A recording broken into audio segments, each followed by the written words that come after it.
Spoiler alert. Steph Curry is pretty good at basketball. I know it seems simple. I know that it is obvious. But Steph Curry is very good at basketball. And that should be no more prevalent. And that statement, if you need any proof to know that that statement is good, forget the championships, forget the MVPs, forget the accolades and milestone. If you want to know how good Steph Curry is, forget about game 1 of the second round against the Minnesota Timberwolves. Look at game 2. Steph Curry hurts his hamstring, and they're saying that at the earliest, and that's if everything goes right, because Steph Curry has never had a hamstring injury like this. I think it was a grade 1 strain. If everything goes right, he should be available for game 6. Well, that means the Golden State Warriors are going to have to win another game, because right now the series is tied 1-1. They're going to have to win another game for him to come back.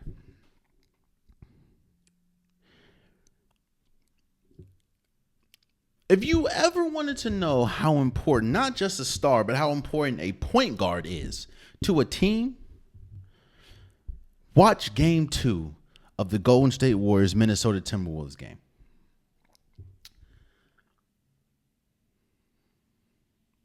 I understand that you have Jimmy Butler. I understand that you have Draymond Green. I understand what Buddy Hield did for you in game 7, and he had a really good game 1 against the Timberwolves.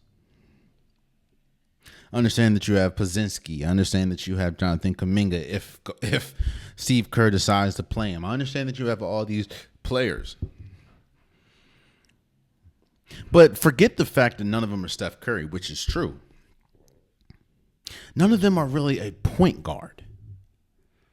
When you look at Paz, they don't play Paz like a point guard. They play him like a shooting guard, because his skill, his trait is to shoot the ball and create for himself, not create for others. Draymond Green, he can't really play point guard for an entire game and still be effective on the defensive side of the ball, which obviously is his superpower. Jimmy Butler ain't no point guard. He can't do that the whole game. Neither is Jonathan Kuminga. They do not have another point guard that can distribute and create for somebody else outside of Steph Curry, who's not there.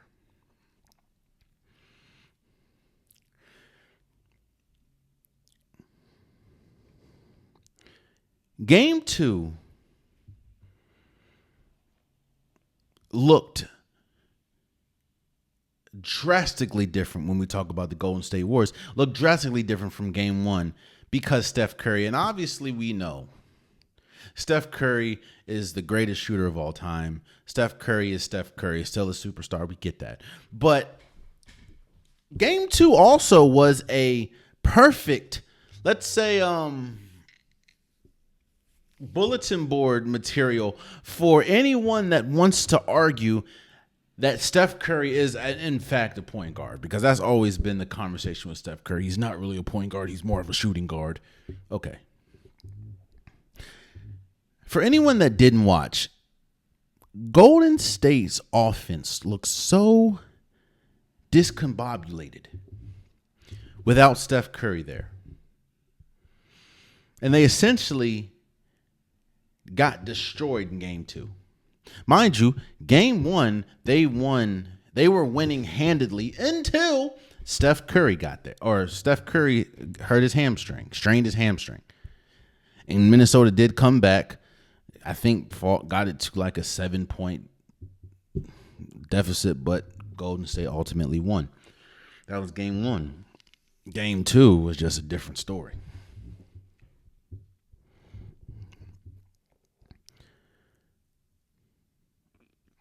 The Golden State Warriors have look. I understand that when you bring Jimmy Butler and we talk about playoff Jimmy, that's what you're hoping for. You're hoping that you're going to get a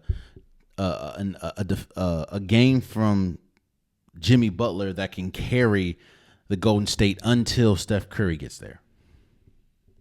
And I do think game 2, he could have been a little more aggressive. He did that before, and I thought it was because you were going up against the Heat. Because remember, when in the regular season, when Golden State went back to Miami after Jimmy Butler got traded, Miami destroyed them. Jimmy Butler didn't have a good game at all. So I thought that there are times, and I thought that was in the regular season, but there are times when Jimmy Butler just isn't as aggressive as he should be. Maybe that is due to age. Maybe he just can't, but they're going to need it. But I will say this, and this is the ultimate respect for Minnesota and just a snapshot of what I saw in game 2. Golden State does not have a shot in hell to beat the Timberwolves in a series without Steph Curry.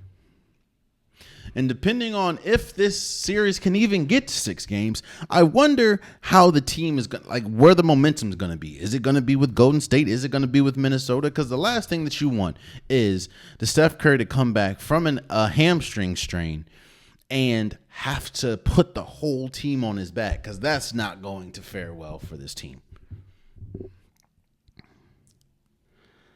Again, I understand that you bring Jimmy Butler in to be able, because you still consider him a star. You still consider him one of those players that can lead a team deep in the playoffs. So that's what you're hoping for when you trade for him.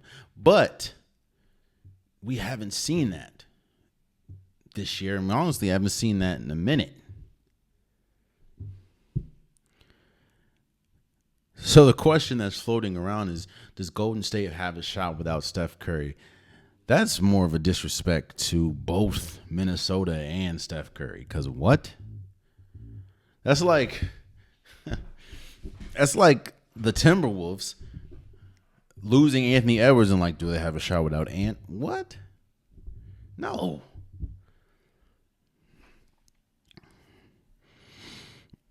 And again, if you ever want to know the importance of Steph Curry and why a lot of people are saying he's more than just a shooter, look at game 2 and look how bad Golden State's offense looked. It was so bad, Steve Kerr played the entire team.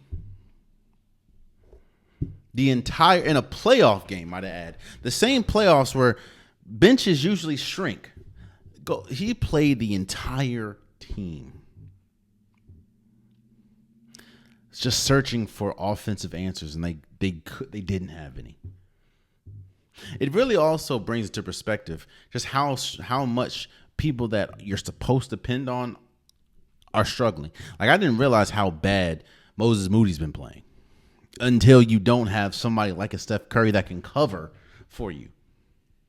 I didn't realize how bad, not bad, but how much of a problem it is for someone like Buddy Hield to create for somebody else. He just does. That's just not in his DNA.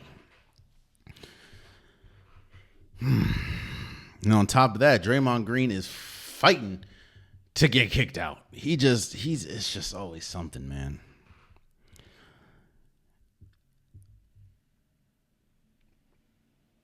I always compare Steph Curry and his importance to a team to Tim Duncan. Obviously, both dominate the game in different ways. But I think it's the glue that I really think about when I think of comparing Steph Curry to Tim Duncan. Because as great as Greg Popovich was as a coach, as great as someone like Tony Parker was, as great as someone like Manu Ginobili was when he was playing for the team, as great as someone like Kawhi Leonard was for the team. And we always consider those Spurs teams some of the greatest teams of all time. Look at those games, because he didn't miss a lot, but look at those games that Tim Duncan missed and just how drastically different the team looked. He looked, or not he, but the Spurs looked without him. When Steph Curry doesn't play, and this has been almost his entire tenure in Golden State, they just look drastically different. Some of the loudest situations that you hear out of Golden State come when Steph Curry's hurt. Whether it was Draymond Green and a fan, or Draymond Green and a teammate, Draymond Green with the text. Some of the stuff happened with Clay. Like, some of the loudest thing. I think the whole Draymond Green, Kevin Durant blow up happened when Steph Curry was not playing.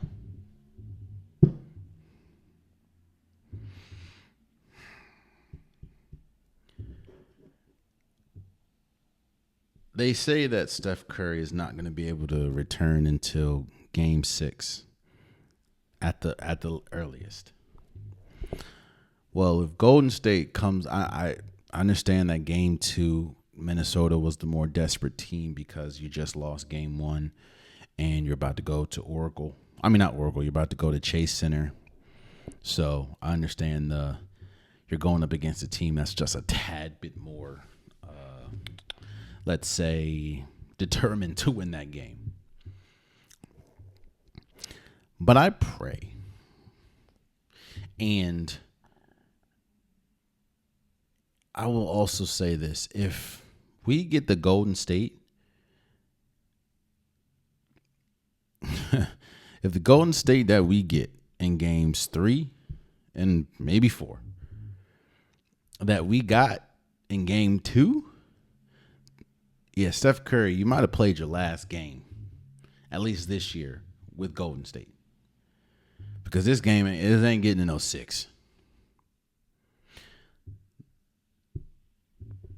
We'll see.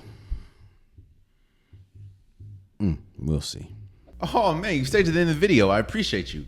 If you like what you saw, be sure to hit that subscribe button so you'll never miss any content from your boy. You can also go back and watch past episodes, past clips, and don't forget that the Unpopular Podcast, new episodes drop every Wednesday and Saturday. Appreciate you.